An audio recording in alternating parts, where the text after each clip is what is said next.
this week is an open topic. So as always with that, I've got a few things that I've thought of, but it's kind of down to wherever you guys want to take the conversation. So just a reminder, if you're watching this on YouTube, there's I think 7 others of these that we've been doing over the weeks. Basically a conversation about everything that pertains to being a performer or an artist, should I say, and just talking about everything related to that. And yeah, there's quite a few of them that have already gone up. Ian, hello.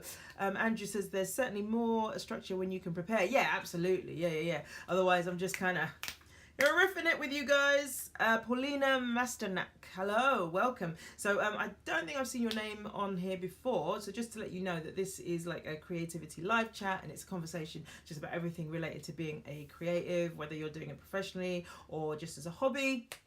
It's just about like all the things that relate to what we do that, you know, sometimes we don't talk about because we're busy getting on with it. So try and make it I did some funny stand-up in Burbank a while ago. That would be me. That is also me. Thank you, Winters. That's very nice of you to say. And Greg Booth has just joined us. So let's get started. I did have a couple of things that came to mind this week that I thought that we could start the ball rolling with. One of them, now this is going to sound, I hope this doesn't, anyways, let me just try and explain the thought that occurred to me. I was watching this YouTube video, as is my wont. Steve, welcome. I literally just started, and I was just starting the ball rolling with something that occurred to me this week. I think this might be up your alley, in fact. So I was watching this Werner Erhard video. Anyways, he's the guy that started that EST movement, and it was about... Hi, Steve. And it was essentially it was about realizing that there's more to you as a human being than the me that we often think is the limit of who we are. And that he had this sort of realization that he was just Werner Erhard. He started the EST movement, so he sort of predates Eckhart Tolle.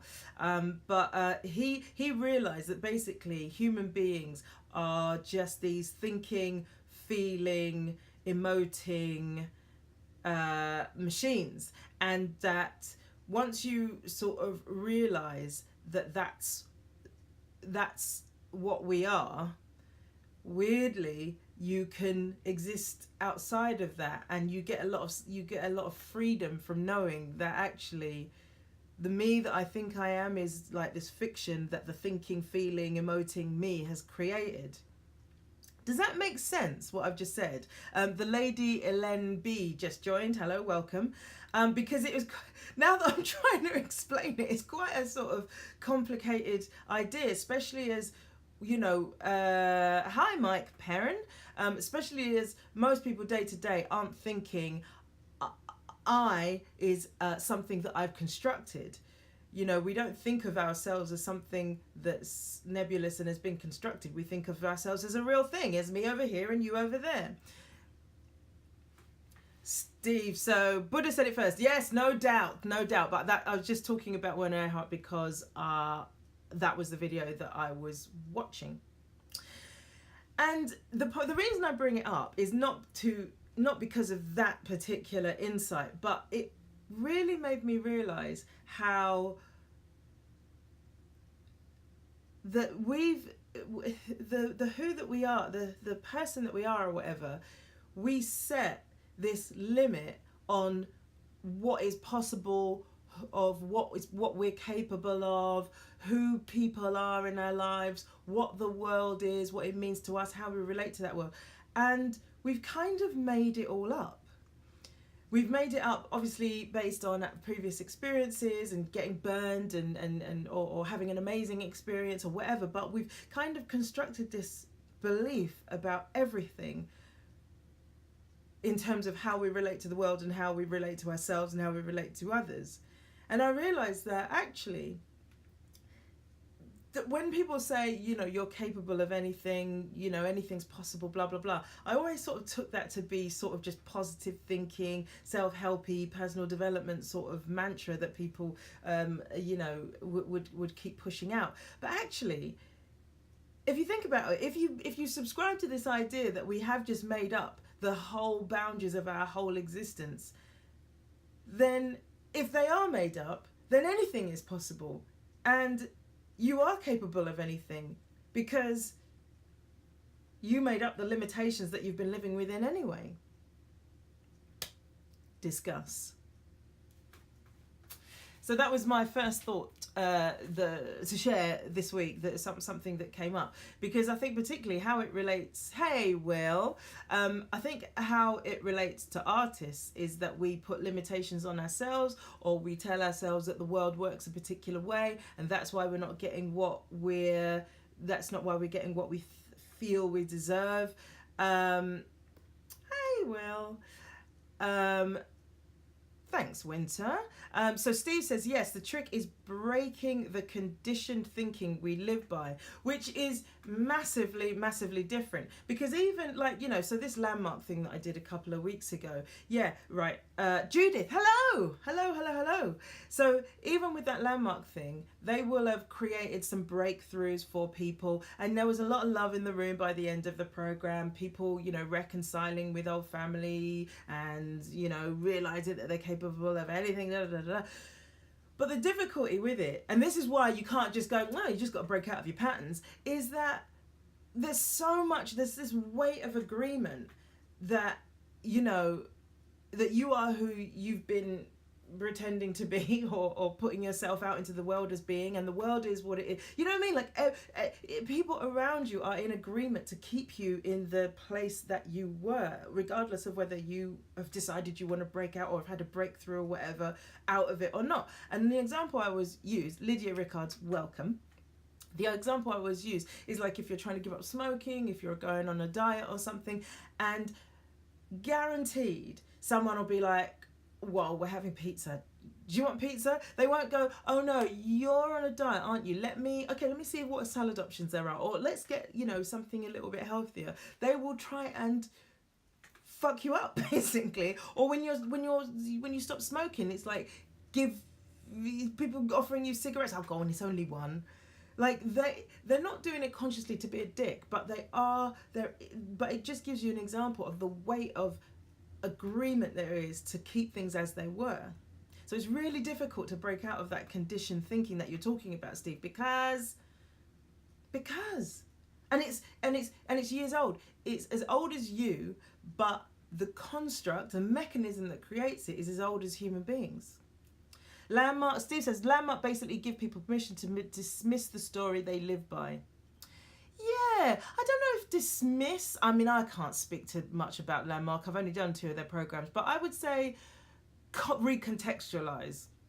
I think that's the purpose of that's the outcome as far as I'm concerned, because they're never saying the impetus of those programs is never wipe the slate clean, forget everything that's ever happened to you. It's never like that. It's more like there's a grander context in which to see your life, and I don't think there's anything wrong with that.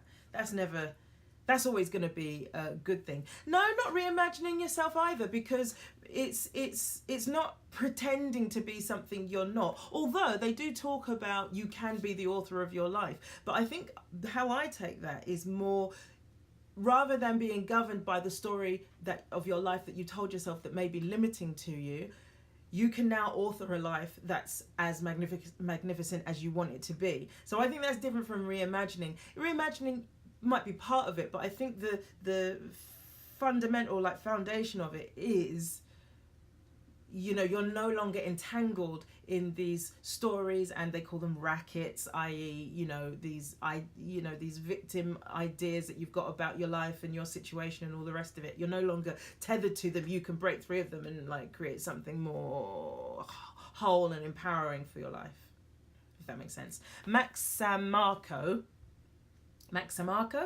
Anyways, hello, welcome. So that was something that I was just thinking about this week, is that, just to hopefully I can simplify it by saying that basically we create the boundaries of our life and what we're capable of, but it may be that those boundaries are made up and that we're capable of doing much more outside of that, but we just haven't allowed ourselves, or just haven't changed our paradigm, changed our thinking to be able to acknowledge that. Because another way that we sort of keep these ideas going about ourselves is we go, oh, you know me, I'm fill in the blank. Like, we all do that. We just tell people this thing about ourselves that we've decided is true. Oh, you know me, I'm good with faces but not with names. Oh, you know me, I'm always late. I'm just no good with numbers. I can't swim. Whatever it is, like Varushka, hello, welcome back. We're just constantly verifying this thing over and over again. It's like we want to make sure everyone knows that we're shit with numbers, or we can't remember names, or we can't swim. Like, for fear that, oh my God, imagine if you broke out of that and actually learned to swim, or got good with numbers, or trained yourself to be able to remember names. You wouldn't know yourself because you become so identified with this idea of this more limited version of yourself. Language is everything. We talked about that one week too. Language is everything. The things that we say about ourselves and the things that we say about other people in the world. Like, I was talking to my mum recently, and she's convinced that the world is a dangerous place and it used to be better. And I'm convinced that it is not. And it's like, no one's right and no one's wrong, but it's like we've both made decisions about what the world is, and we're referencing off of that decision. But who knows who's right or who's wrong? But it's interesting to me that, obviously I can see her standpoint stands out to me more than my own, because I think I'm right, and obviously she thinks she's right, but to me, I can see hers. Because I'm like, oh, she's got a standpoint. I don't. I'm being objective. Which is how we navigate the world as well. We think, oh, we're being objective and everybody else is the subjective one. We think that our senses are just reporting back to us what's out there, when actually we're constantly interpreting. There's what is, and then there's our interpretation of it constantly. So we never really know what's true, but we talk as though we do. Steve says we attach permanence to emotions and experiences we have. Gosh, we sure do. I'm going to try and keep looping this back round to what it means to be a performer. But yeah, I think you're right. Because particularly when it comes to, because we as performers, or artists, should I say, we tell ourselves a story about what our experience in our industry is. I saw someone I was watching a live chat yesterday, a sort of a Facebook live broadcast. And there's an actor who I think it was for actors basically, and there's an actor who I think is amazing, but hasn't quite broken through yet in the way that I feel he should and deserves. And yeah, I think it frustrates him. And he asked a question on this live chat of basically, I'm not going to say the question just in case he's watching or whatever, because I don't want him to feel like you're sharing my shit. But like it embedded in his question was, it's not fair. It's not fair that, Instagram types or whatever are getting, or YouTubers are getting movie deals, and here's people like me doing the work, actually training as actors, and, blah, blah, blah. And I only use it as an example just to show how his experience of his place in the industry, basically, I'm going back to what you're saying, Steve, is he's got this permanent state of it's not fair. And that's what we do. We because how I believe emotions work is they're just like chemical, physical, biological experience that we're having. But what happens is the mind hijacks them and goes, oh, you're sad. And then it finds a reason to think, you say, oh, yeah, that thing happened. And then after that, you just constantly got reference back to I'm sad because, and you keep saying sad because your mind has come up with a reason for it. Whereas if you didn't attach a thought to it, if you didn't get attached to the thought, you wouldn't stay sad for that long. You would just go, oh, that's the experience of sadness coming up. I mean, look, we're talking about high levels of sort of sophisticated self-mastery to be able to do this, but you would literally just go, that's sadness coming up, sadness will come, sadness will go, and you let it go, and then you just move on with your day. That's the pinnacle of of where we could get to, which would really change the world if people experienced their emotions and their thoughts in that way, in a much more objective, shit happens and shit goes a lot, just goes, and then I carry on eating my lasagna or whatever you might be doing in that moment. And this is the other thing that this Werner Erhard was talking about, is that you don't have any control over this stuff. You literally can't stop yourself thinking. You can't stop all the biological, physiological, chemical reactions and emotional experience and stuff like that that's going on. But there's a bigger context for you outside of this sort of ball of massive just experiences.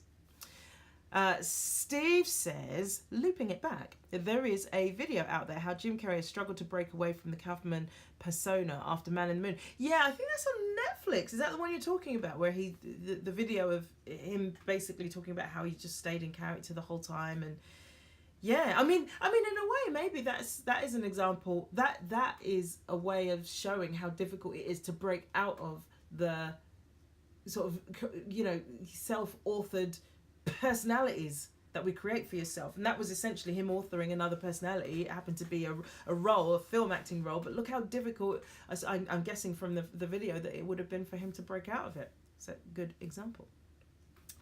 Thandekamu, welcome. Winter says, thank you for your insights, so much to ponder and think about. Keep working and evolving. I mean, what else is there to do? What else is there to do? So that was one of the things I was thinking about. By the way, feel free to jump in. I mean, you already are, but feel free to jump in. Questions, comments, thoughts, anything like that. If I'm on a train of thought, I will probably finish that and then loop back around. But I always read out all the comments. I've got a little system going now, and it seems to be working. So yeah, so feel free to do that. One of the things that we talked about, I made some little notes, that's why I'm not like falling asleep, just looking at them. One of the things that I was thinking about after the last session, because Ian, I think it was, oh hey, Alistair 10, what's up? Ian brought up last week about writer's block. And I thought to myself, it was a really interesting topic. And it made me, this week I was thinking about what gets in the way of just starting. Why, whatever it is someone's trying to create, what are those blocks that get in the way? And I realized that I think a lot of the time it ultimately just boils down to fear. Like, thanks, Alistair, thank you. Yeah, it ultimately boils down to fear, because whatever reason, people might come up with for why they haven't started the project that they're thinking of doing, ultimately it comes down to some action that you're taking or not taking based off of a fear that people won't like it, a fear that it's already been done, a fear that it won't be accepted, a fear that people will think you weird for creating whatever it is you've created, a fear that you'll feel exposed or vulnerable. That is, I think, a real experience of artists, is like, oh God, what if I put out what's in my crazy mind and people just think I'm a lunatic for it? But, deep down, we love lunatics. Lunatics. They're not lunatics. They're just people who are just being completely authentic to their art, to their creativity. They're just letting it out. Andrew says, fear is the mind killer. Yeah.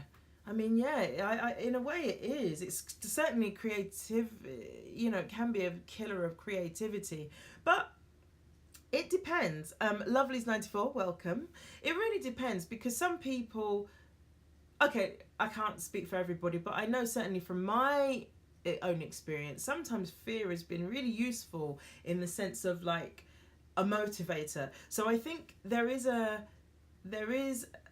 are times when fear can be debilitating, but there are times when it can actually be the momentum that you need to keep going. I'll give the example in my case is that, I used to do obviously a lot of those panel shows, and the fear leading up to them, I mean, it was unbelievable. Especially the very first one I think I ever did was, the first one I ever did was Mock the Week. And obviously there's so many stories going around the comedy community about how difficult it is, how unfriendly it is, how combative, is that right?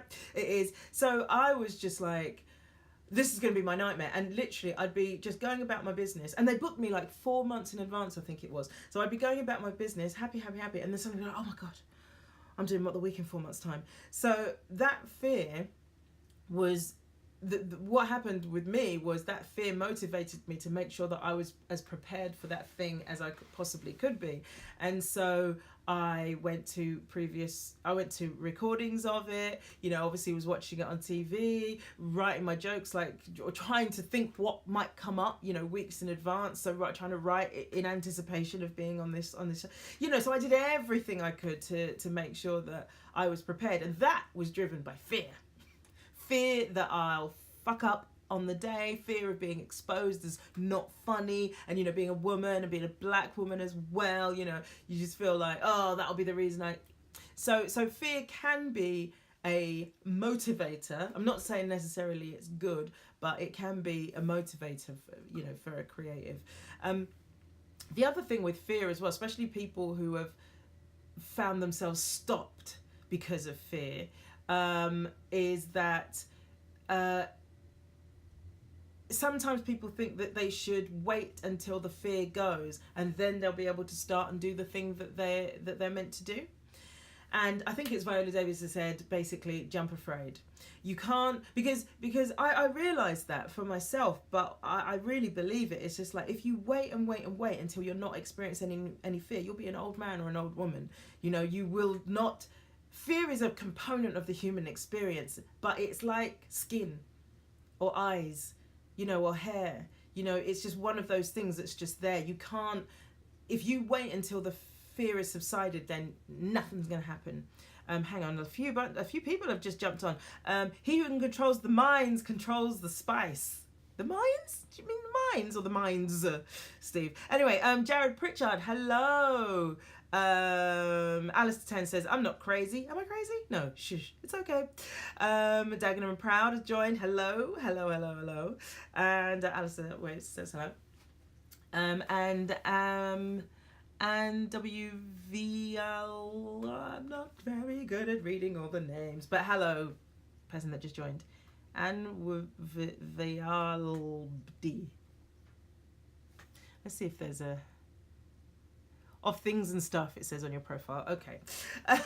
You're just laughing at me attempting to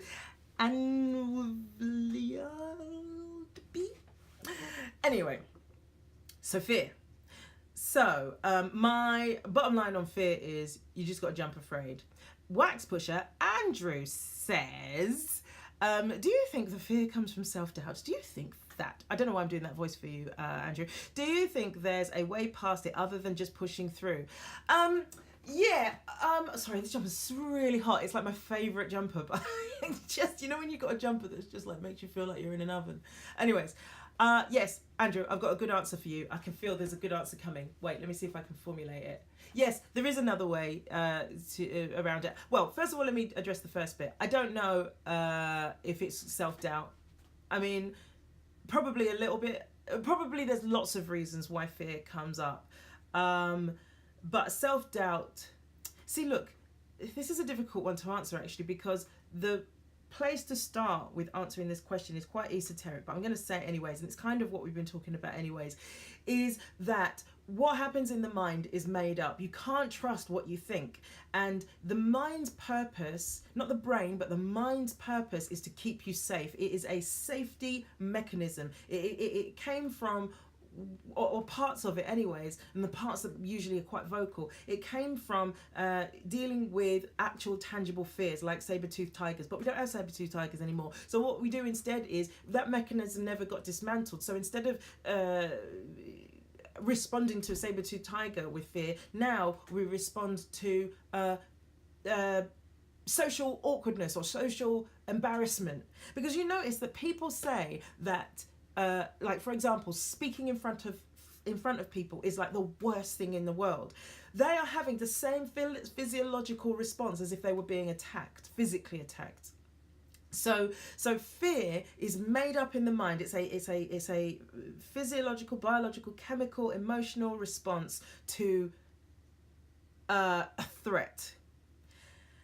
And self-doubt is a very effective way of the mind making you think that you can't do the thing that might make you change. Because the mind wants everything to stay the same. The best way to stay safe is to keep everything the same. That's why a lot of the things that hold people back are about keeping everything the same. Even if it looks fucked up in there. That's why people in like destructive relationships stay in them. Because it's keeping everything the same. They wouldn't know themselves if they broke out of that, because the mind is about keeping everything the same. So when they say mind over matter, actually fuck mind over matter, because that doesn't help my point. But basically that's what the mind does. So self-doubt comes from is part of the mechanism that the mind creates. So do you think there's a way to past it other than pushing through? Yes, because you could use willpower and force of will and determination to push through, or you could just get that's a facility that happens within you and put your experience of life in a bigger context. Does that make sense? Like that, yes, okay, there's fear in me, but that isn't me. Because I think that's what happens is people identify with these really strong emotions of fear, doubt, hate, anger, whatever these so-called negative emotions are. I am angry rather than I have anger. I am doubtful rather than I have doubt. Do you know what I mean? When we're able to relate to our emotions as I have happiness, I have this, I have that, rather than I am this thing, then you create a little bit of a breeze between you and that emotion, and then you're able to be more in the world rather than consumed and reactive based off of that emotion. So basically what I'm saying is, you don't have to push through. You can see yourself in a bigger context, but that's very difficult to do, and that takes a lot of mastery. That's one of those things that comes from your meditation or doing some kind of transformational workshop or therapy or a life-changing experience. Sometimes that'll do it, because the amount of people you hear who were in near-miss plane crashes or lost limbs, fell down ravines or whatever, and suddenly they have a totally different relationship with life because they get it. Now, I don't wish that on you. I wouldn't throw yourself down a ravine, because, what if you don't get that insight from it? Then you're just stuck down a ravine. So that is one way of doing it, other than just pushing through.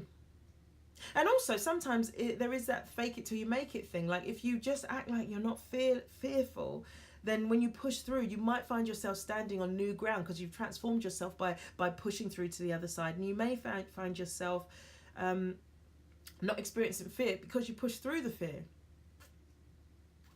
But then you'll probably want to do it again, because you'll be like, I survived. It's like going on a roller coaster. When you're first, I don't know if you're scared of going on roller coasters, but I certainly find them very scary.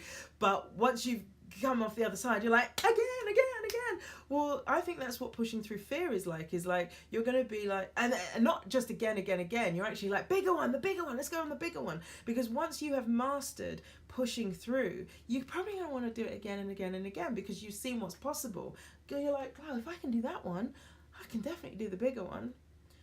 So the only thing that will keep you small is definitely not pushing through, or not finding a way through, or around, or whatever.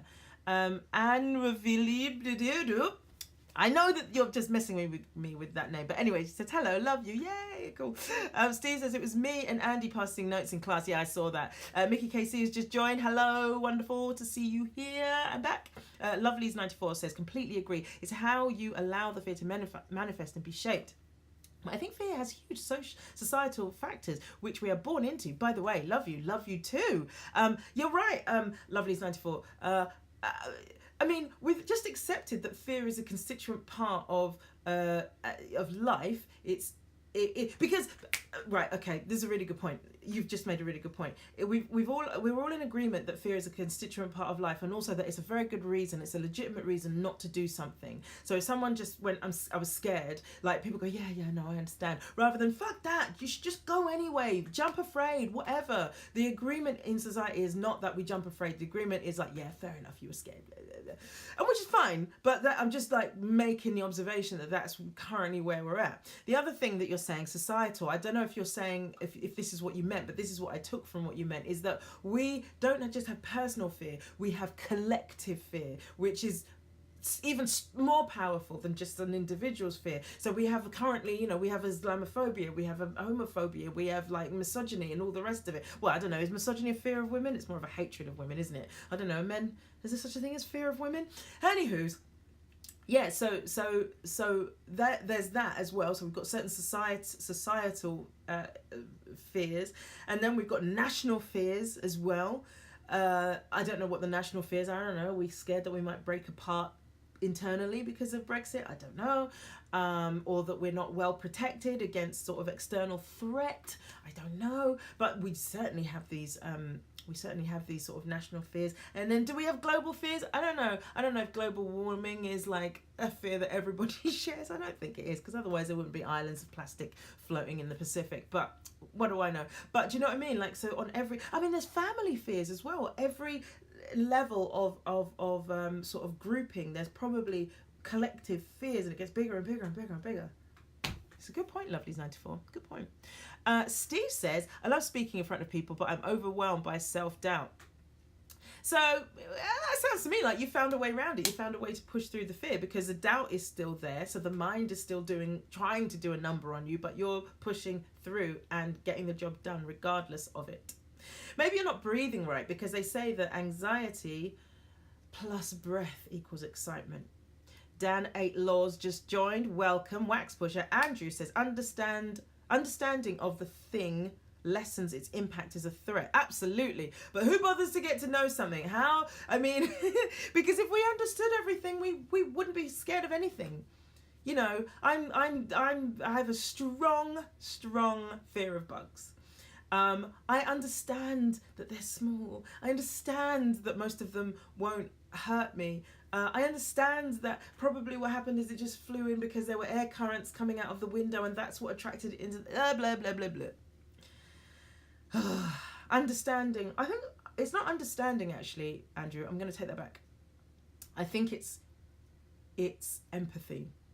I think if you can see, because we are all one thing, we are all a reflection of each other, and it's really irritating sometimes, because when I get annoyed at somebody for doing something, or I think something's a bit shit that somebody else has done or whatever, I immediately get deflated, because I'm like, oh, you only notice the shit in other people because it's a reflection of what's in you. So if you see the glory in somebody, that's just a reflection of the glory that is present in you. And if you're throwing shade at somebody, really ultimately it means, because otherwise why would you even be recognizing if it wasn't in you in the first place? So empathy, I think, will give us this opportunity to get inside the experience of someone or something else, and really that would dismantle the fear that we have of other things or other people. Atman Ahuramasta just joined. Lovely's94 says, yeah, 100% what I meant. Ah, nice one. Cool. Okay, so I did understand you. Gary AFC joined. Hey, Gary, how's it? Lovely's94 says, yeah, most probably better to say community rather than societies. Thanks for your response. No worries, man. Cool. Okay, Anne. I'm going to call you Anne. I fear capitalism. It's like this big inhuman system that's just eating away at our planet. Yeah, capitalism is not doing us a favour, but I'm not going to get too into that sort of stuff, because I don't know anything. I don't know enough about it, and B, I don't want to get too political or too socio-political, because this is more about being an artist. Pringlia138 just joined. Hello. Alistair's given me a thumbs up, and Steve says, tell us something about Landmark. Would you recommend it? That's a good question. It depends what you're looking for, I think. I've done similar work with another organisation that's only based in London, Concord Institute, and I think I mentioned them last week. And I kind of think Concord Institute has got the whatever the word is, it's better basically. And the reason I say that is because I think that they're more rigorous in their processes. I think they take care of people a bit better. Landmark tend to churn through quite big numbers of people. You know, for example, they're opening their introductory program. I think there was like 200 something people in the room, whereas Concord it's like 30 or 40. I also think that with Concord they look at bodywork and nutrition, so that's part of what they offer. They do cooking classes and stuff like that. So overall, I think the Concord is better, but it's only in London. So if you didn't have access to anything else, I would give Landmark a go. I would definitely recommend giving it a go, but I didn't feel like the insights were as powerfully grounded as they have been for me with Concord Institute, and I think it's because of the rigor that they bring to the work that they do. I just feel like Landmark might be just too big in a way, and they're very orientated around, you know, populating the next program. And I get that isn't just a, you know, obviously the commercial business, and I get that it's not a cynical, yeah, let's use you to recruit loads of people, but you do, you know, I'm not the only one that comes away with that experience from them, a little bit of just like, okay.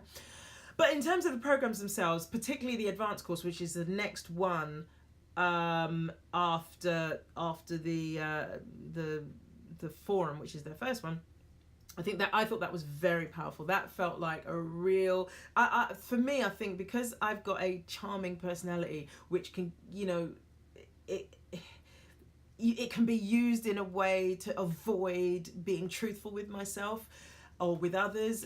Sometimes I think it was a really good program to just go, stop it, just be straight with people and just be you and get your bullshit. Get how you're bullshitting yourself and other people. So I thought it was very good in that respect. Steve says, I won't do it as I resist being emotionally manipulated. Well, look, Steve, that might be one of those parameters that I was talking about earlier. That might come from something that you've made up, that people are out there to emotionally manipulate you. Just a thought. I don't want to emotionally manipulate you, but like, do you know what I mean? Like, I think when you have strong emotions like that about something that resist and stop you changing, because look, there it is that I propose that might be part of your mind trying to keep things as they were by not having you leap into something like that, you know, and it generates this, I'm resisting being emotionally manipulated. Maybe that's what there is for you to break out of. I don't know, just a suggestion. Steve also says that might be an unfair statement, but that's my perception of the experience having read about it. Yeah, I mean, there's probably going to be a lot of negative people writing negative experiences that people write about, and positive experiences as well. My thing is, if you are looking to create some sort of breakthrough or transformation in your life, then you really have to have some kind of powerful intervention, because you can't do it by yourself. It just, you need the quantity of numbers. You need the numbers of people behind you to create transformation. There's something about being in a room of people more than there's a psychologist, I think he is, or a scientist. His name's David Bohm, and he wrote about this, saying that you have to be able to create transformation, you have to step out of the personal space. And when you have a group of people under about 20, it's all very personal. But when you break out of, like, when you get numbers beyond that, that's when you're able to, that's how you break into an impersonal space and able to create transformation.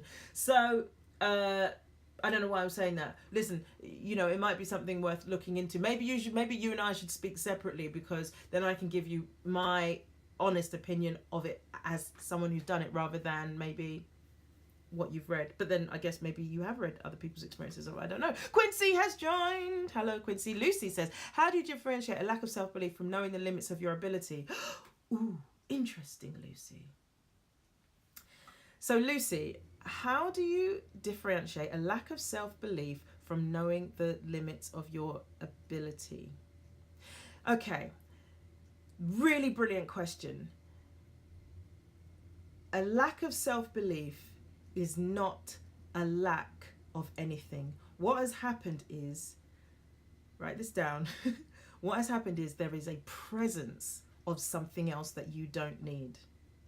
So what you are experiencing as that there's self-belief, but I don't have it. You have it, but what you have in the way is something else which gives you the experience of lack of self-belief. Does that make sense? You have self-belief because otherwise, if you didn't have self-belief, you wouldn't even be thinking that the thing that you want to do is possible, but you can't do it. You just wouldn't be thinking of it. So you obviously have some degree of, underneath all that, there is the belief that you can do it. But what's come in its place, or what is masking your belief that you can do it is this experience called lack of self-belief. That's what's happened. So so the difference between that and knowing the limits of your ability. Okay, look, the limits of your ability are transient. They're constantly moving. So say, for example, today I can speak a handful of words in Spanish. Tomorrow, if tonight I sit down and I start looking through a Spanish textbook, tomorrow I will know more words. So where is the limit of my ability when it comes to speaking Spanish? You know, because until you start applying yourself, how could you possibly know what the limit of your abilities are? But this goes back to what I was saying about this story that we tell ourselves about who we are, and we keep this idea going. I'm no good with languages. I'm no good with languages. I'm no good with language. And we tell every person that will listen, and then we get a language teacher. And we tell the language teacher, by the way, I'm doing this because I'm going to Mexico on holiday, but I'm no good with languages. I'm no good with languages. I'm no good with languages. But you know, while we're busy telling the person about how we're no good with languages, we could just be learning the language. There's a lot of energy that we put into keeping this idea of ourselves going. And the mind is at the root of it all. Same as the mind is at the root of this lack of self-belief that you're talking about. And it's at the root of this idea that there are limits to your ability. There aren't, because we haven't pushed to the limit of our ability. Most people won't, ever. They'll push to the limit of their perception of their ability. It's a brilliant question. Steve says, fair point, never thought of it that way. Brilliant. Quincy, real talk, sweet. Quincy says, great question, Lucy. I'm going through this indirectly. Okay, all right. So hard to have objective feedback in the critical world. In the creative world, sorry. And Altugabuzoglu just joined. Where do I see that name? I just like to try and use people's names where I can, but I don't see a name there, a first name, but I might be wrong. Altugabuzoglu. Oh, I remember, because I said that it looked Nigerian, because it kind of looks like my cousin's name. Okay. So Lucy, it's hard to have objective feedback in the creative world. So in what context are you saying that you want objective feedback? Because nobody can give you objective feedback. You're not even able to objectively feedback on your own work. Because you know, you can gain some distance on it, but you'll never really be objective. So, and why do you need to be objective? Because when your work is completed, no one's going to consume your work objectively. They're not going to be like, yes, I don't know if you're a musician, say you're a musician. Yes, this has a good, consistent beat. Yes, I appreciate the keyboards coming in at this point. Guitar break, beautiful singing. Yes, very nice. Like, people they just go, I felt something. Or they see a painting and they go, I don't know, it was so beautiful. You know what I mean? Or like, Quincy's a comedian. He's a fantastic comedian. Like, they just like, watch him, they laugh and they go, he's brilliant. They're not like, well, excellent pullback and reveal, and the way you built that story towards a big closer, I mean, first class, bro. You know what I mean? That's not how people experience art. So I don't know. You have to. I guess we have to sort of be mindful of how much importance we place on objectivity. You want to be objective as much as you can in terms of being realistic with your situation where you are currently, if you're trying to get somewhere, to appraise your situation, but also you want to be a bit of a dreamer and saying, I want to get to that place. I don't know, it's an interesting thought. It's an interesting point. Quincy says, sometimes we have so many influences around us, it limits us to be comfortable with who we are and what we're about, I'm guessing you mean. Sometimes we have to become a bit more emotionally selfish. Yeah, and actually, we have to disavow ourselves of this idea that looking after your own emotions is in some ways selfish. I think what you're talking to, though, is something really important for artists, is that we have to find a way sometimes to... what my therapist used to say to me is, she used to say, you need to energetically zip yourself up sometimes when you go out the door, because and I think many of us are quite sensitive, you know, and can get knocked about by all the energies that are out there just in the world. And sometimes there are people that are demanding of us. Sometimes there are people that are kind of got a negative or clunky, you know, when we interact with them, it feels clunky and negative or something like that. Anyways, there's all kinds of things going on. And so I think for artists, sometimes I think we do literally, well, figuratively, I know some people get like really crazy if you use figuratively and literally the wrong way around. You have to figuratively zip yourself up and protect yourself from what's out there. And that, I don't think, is being selfish. I think that's being smart, because there's so much influence, Quincy, like you're saying, there's so much influence where people want to keep you at their level because they've decided they can't do it. They hate the idea that somebody else is even trying. I'm not saying everyone's like that, but there are people around who call themselves creatives or whatever, but they're not doing it with intent, or not often, but yeah, sometimes maybe they are, I don't know, but like they're fearful for themselves, so they don't want you to rise because they fear that your rising somehow pushes them further down. And you got to watch out for people who want to have that kind of influence over your space and over your life. And that was why that zipping up, that sort of energetic sort of seal that you put on yourself when you leave your personal space where you know it's safe and energetically more conducive. That's why you've got to do that, because otherwise those people can have dominion over you, and we cannot allow that. So yes, we have to be a bit selfish, to use your word, but actually I think just emotionally smart. Vishka says, good point. Steve says, Quincy, I think the issue is finding the balance between self-belief and arrogance.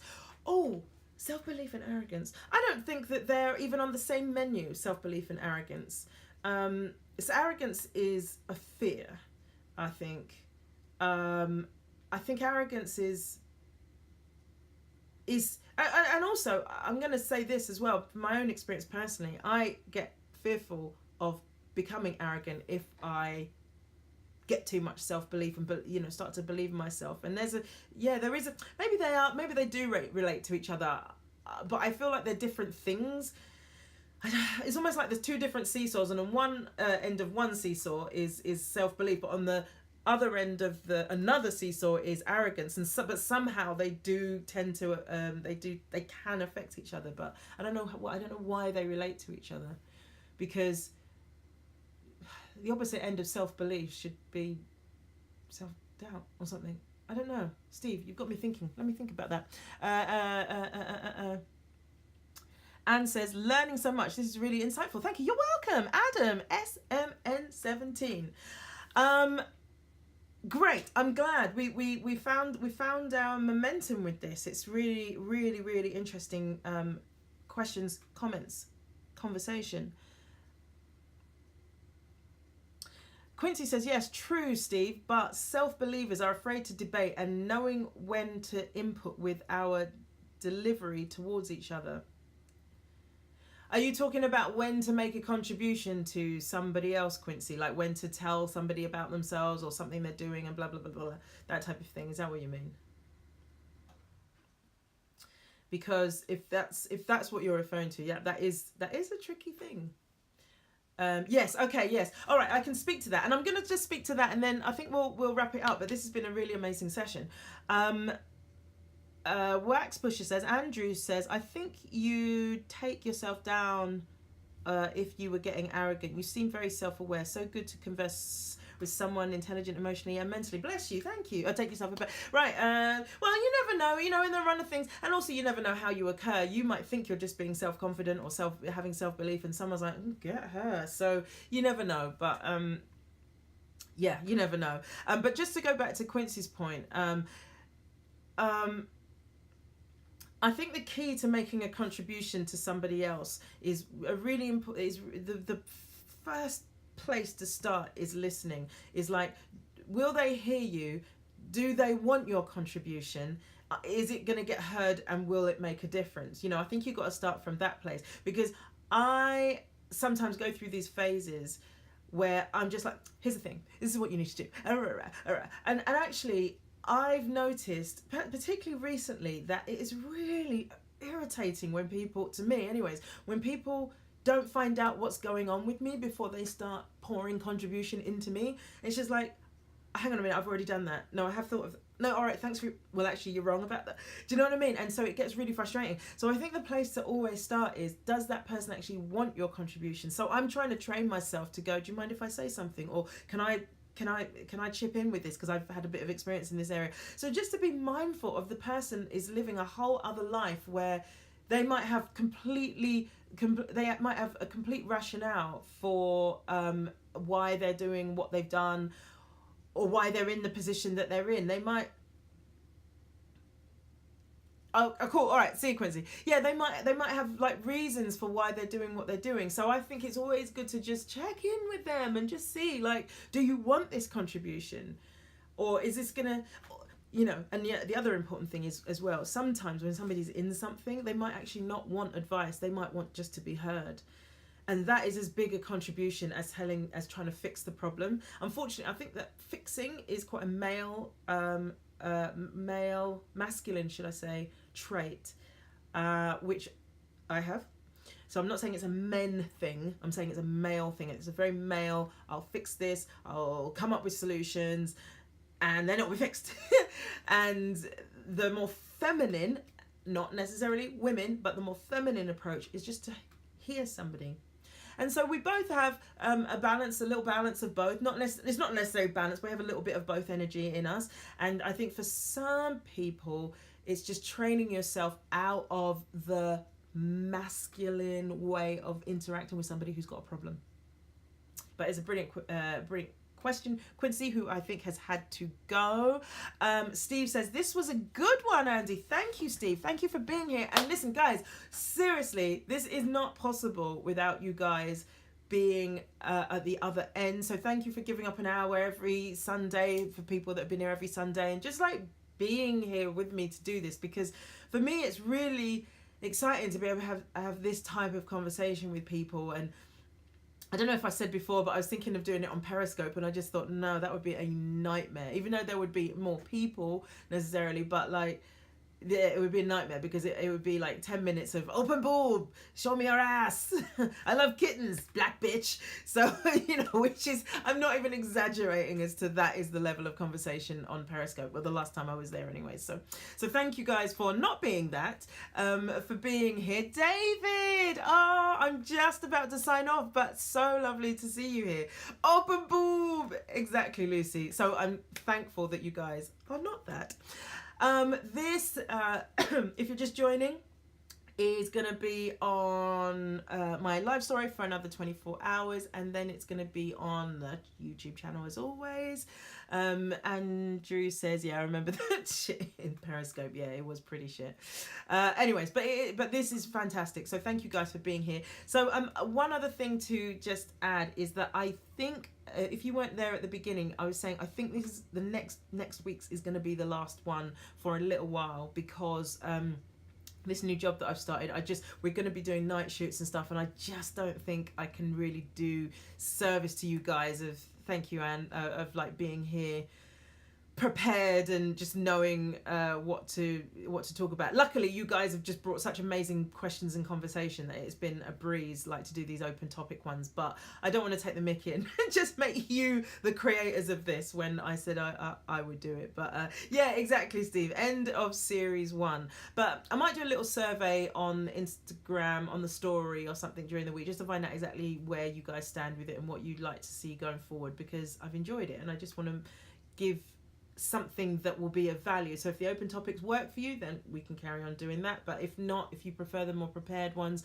then yeah, I can pick that up again once this job has finished. It'll be in the summer, but doesn't matter.